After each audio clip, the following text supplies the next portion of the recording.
So we'll get started. Like to start on time. This content, what we're going to talk about is something called the Mortgage Master. And, as a master mentor through Circle Wealth, I would have conversations with folks over the years with them about their mortgages.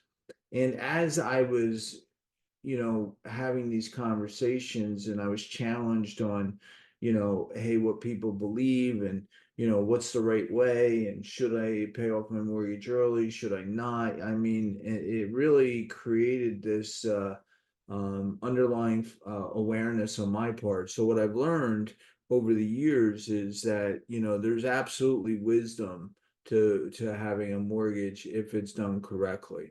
But the one thing I wanted to start off with is does paying off your mortgage early make sense? And that really it depends. And the reason is I always like to say this: I'm married too, or if you have a significant other. What we don't want is somebody laying in bed with their eyes open, stressed out, staring at the ceiling, just poking you, saying, "Hey, we got to pay this off," or I'm not gonna retire until I pay off the mortgage. I can't have debt, can't have debt, can't have debt." And I get it, but the difference is when we suggest, maybe to consider having a mortgage. Really, the thought process is it's having a mortgage, if you have the ability to stroke a check and pay it off, is different than if you have a mortgage 100%. So as we go through some of these slides here, just keep that in mind. I'm never here to promote a philosophy or a belief system to anybody that they aren't comfortable with. And in reality, what I've learned over the years is there is no right answer. I can just show you that it can have a significant financial impact on somebody's retirement overall. So let's go through some of those thought processes. And then, so, let's just say you purchased or refinanced 3 to 4 years ago when rates were a little cheaper and you were able to secure one of those ultra low rates, 2.75% to 3%. What I say here is that those rates that we got over the last 10 years are probably some of the lowest rates you will see in your lifetime. I don't think, again, I don't have a crystal ball. I don't think you will ever see rates that low again. So if that's the case and the rates were really low, we have to think about, because then the next logical question is, as we approach retirement, maybe you got a 15-year, 30-year, it really doesn't matter the type of mortgage, but when you throw extra payments towards it, right, is that really, are we doing ourselves any favors, right? And the philosophy and the thought process is, oh, once I don't have a mortgage, then I can save. And we have other calculators that can show you that really breaks out a little bit differently than most people think. So right now, a 30-year mortgage rates are north of 6%. So we know that, and this is why a lot of people will start to look at mortgages, but with home values where they are, even to get a modest home, a $300,000 or $400,000, will add significant cash flow challenges to most households. So, but a lot of opinions out there. Is it sustainable? Will it correct?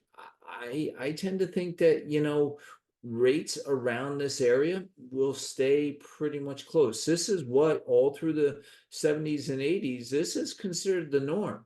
So I think a lot of, millennials, Gen Z, Gen A, I think they became accustomed to things being so cheap that they didn't really understand what the true, typically long-term cost of financing was.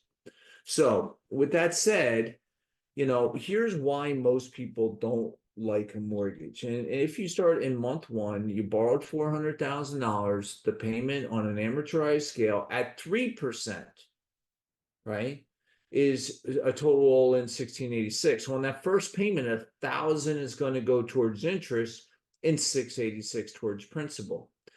And I think most people intuitively, they look at this and they go, hey, look at all this interest we're going to pay, and interest is bad, right? So, I would challenge that, right? Again, what I've learned over the years is compared to what, right? And again, I'm not here to tell anybody right, wrong, or indifferent. And hold on, somebody put something in chat. I just want to say, yeah, in 1985, we got a good deal. Yeah, 12 and 3/8. And that's what my dad, when he moved to Edison, I remember him being at around 12, 14%. I didn't understand it at the time.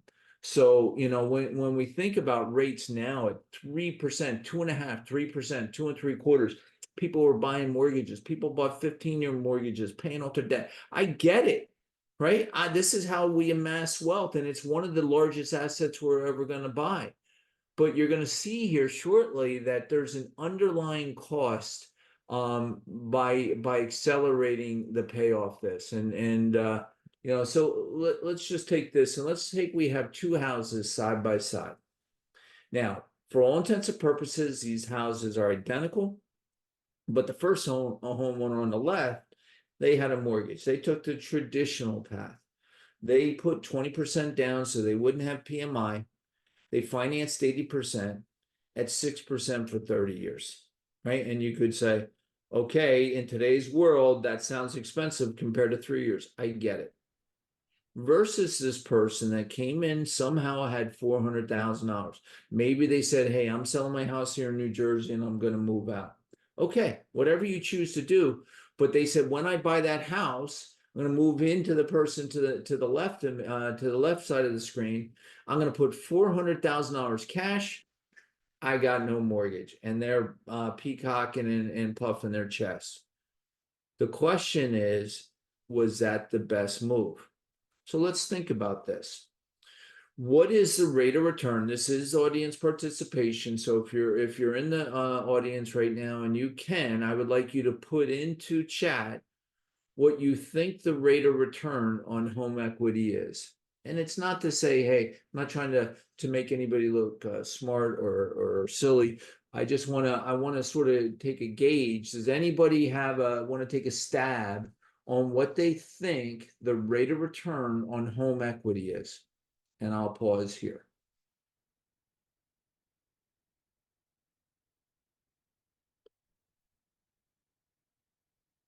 Nobody? Any guess?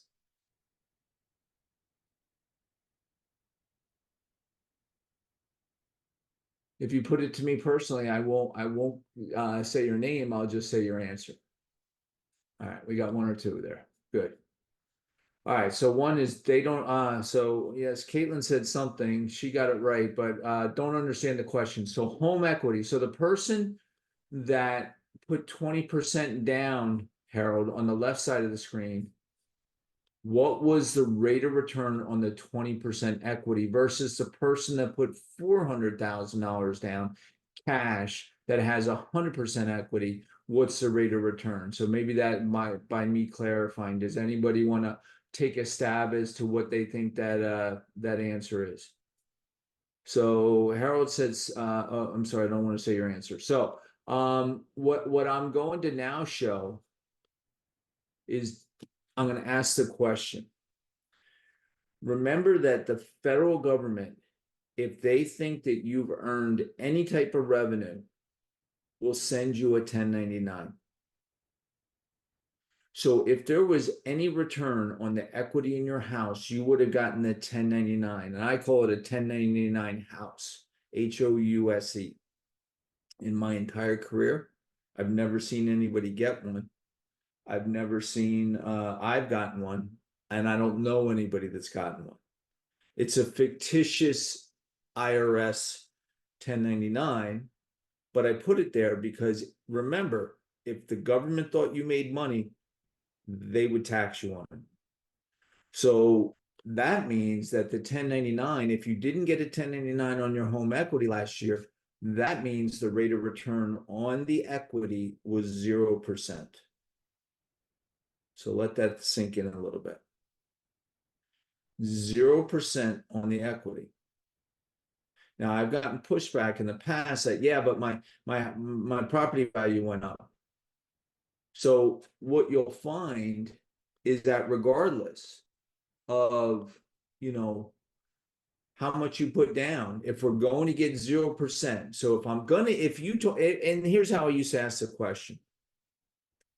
If you gave me $400,000 as a money manager, investment advisor, and I told you I was going to give you 0% rate of return on your money, how much money would you give me? And I can tell you, every time I've asked that question, every single person has said 0.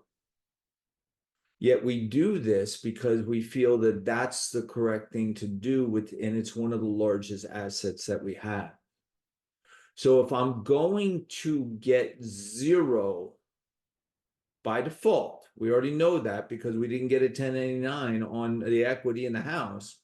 I want to get 0 on the least amount of money I can. So by putting 20% down, only 20% of my money is going to get a 0% rate of return. Versus on the 400,000, all of it, I got a 0% rate of return. So I know that'll take a little bit for you to reflect on, think on. So the other way I say about it, because the pushback I'll get is, well, what the house goes up or you know, that's fair market value. The house value going up or down. So the left side, let's say that $400,000 got cut in half. So now the house is worth 200. We had a correction. We had a market. Well, the person that had $20,000 equity, and yes, they're upside down because they had a mortgage, right? But now they turn around and they're still making their payments, but that has nothing to do with whether the house goes up in value or not. So the person that had $400,000 put cash into the house, and now the house is worth 200, and that's all, and he's got to sell it, and he goes, I don't know what to do. That's the best the market will pay me. He might have made a small mistake. Versus the person that turns around and says, you know what? If the bank thinks it's worth 380 still, and I'm not saying or suggesting you do this, but back in the 80 or back in 2008, that's what people did. They walked away, right? Because the houses went upside down. But on the right side of the equation, if the house goes to 800, okay, the person with all their money in the bank, now they have $800,000 earning 0% rate of return, versus the person that only put $20,000 and now their house is worth more and they have more equity, right? So market conditions have absolutely no bearing on how much you owe. So it takes a little while to get our heads around, but this is one of the things that I try and teach and promote is I'm not telling you what to do, but back in 2008, right before the correction, I used to do and strip a lot of strategies that did removing home equity and putting it to work for exactly this reason. And the people that I've done that for have been very happy, right? Because they now have their money outside of the house. And now let's take a look at what that might look like. So consider this: homeowner one had the cash, but took a mortgage, whether you did or not, but just follow along. So that means that they took a mortgage, 380. That means the 380 that they didn't dump into the house. So let's say the person on the left, they were brothers, right? And the reason they bought houses next to each other is because their parents passed away. They left them inheritance, and they had the 400. But the brother on the left took a mortgage, and the brother on the right took the 400,000 because he didn't want one. What I want you to understand is the brother on the left, or the person A on the left, by putting 20% down, still had $380,000 which to put to work. And the way I frame that is, in essence, homeowner one would actually have 2 horses in the race. They'd have the actual value of the asset. So if that house went from 400 to 800, that's going to grow. plus whatever investment that they put that money in. Now, I'm not suggesting anything risky, because this is home equity. So we have to have things that provide a high degree of probability and certainty, but this is the strategy that I try and teach people over the years. So back to some math, and just we'll leave you at this so you have some things to reflect on this weekend. A 30-year loan at $400,000, this is why people do it. They do it so that they don't have to pay $463,000 in interest. I get it. You could buy another house for what you paid in interest. But if your house at the end of that 30-year period is, I missed the slide. There it is. If your house is not worth 2.4 million, you could have made a small mathematical error. I don't know what the house is going to go to. And yes, it costs to sleep indoors. But I do know that if we had taken that money for 30 years and gotten a rate of return outside of 0%, that's how wealth is made and retained in this country. So that's just one of the strategies, philosophies, concepts that we teach at Professional Planning Services. So I want to thank you all for taking the time to listen to that. So which mortgage is right for you? So this is what I'll say. I'll leave you with this.